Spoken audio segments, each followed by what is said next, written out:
মাত্র নরমাল পানি দিয়ে ঠান্ডা বাতাস। আপনারা যে বললাম যে এটা 12 ভোল্টের ব্যাটারি, এটা তো লেখা দেখছেন, লেখার কোনো দাম আছে? লেখার তো কোনো দাম নাই, কোনো দাম নাই। এবার আসেন এই যে কাজে কর্মে বুঝাই দেবো আপনারা। এই যে দেখেন, ওরে বাপ রে বাপ, 12 ভোল্টের 7 অ্যাম্পিয়ার সবচেয়ে বড় একটা ব্যাটারি, ডাবল কিডনি ভাই। Double kidney. হ্যাঁ দেখেন কত বড় ব্যাটারিটা। আচ্ছা আচ্ছা, ওকে, এত বড় এই ব্যাটারি থাকবে? ব্যাটারিটাই আপনার যখন কারেন্ট থাকবে না, আচ্ছা 8 ঘন্টা ব্যাকআপ দিবে ভাই।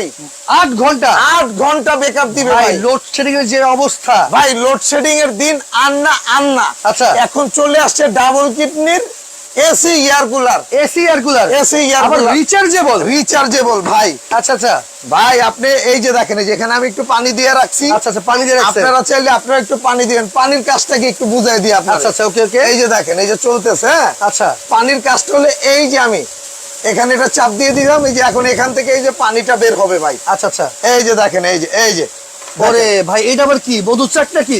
ভাই এটা হলো মধু। মধু সারা জীবন তো হুইন্নাই গেলেন। আচ্ছা আচ্ছা, অরিজিনাল মধুর চাক দেখছেন? দেখি নাই তো ভাই। এই যে দেখেন, এটাকেই বলে মধুর চাক। ওরে ভাই, পানি পড়তেছে ঝর্ণার এইখান মতো। থেকে এই মধুর চাকটা ভিজবে। আচ্ছা, ভিজলো। ভেজার পরে আপনার বাসায় যে গরম যে আবহাওয়াটা আছে, বাতাসটা, বাতাসটা এই গরম বাতাসটা এখান থেকে টানবে। ওকে, টেনে আপনার এখানে কিন্তু একদম এই যে ভাই, এই যে ঠান্ডা বাতাসটা সাপ্লাই দিবে ভাই, এই দেখেন, এই এই দেখেন, দেখেন, এই যে দেখছেন।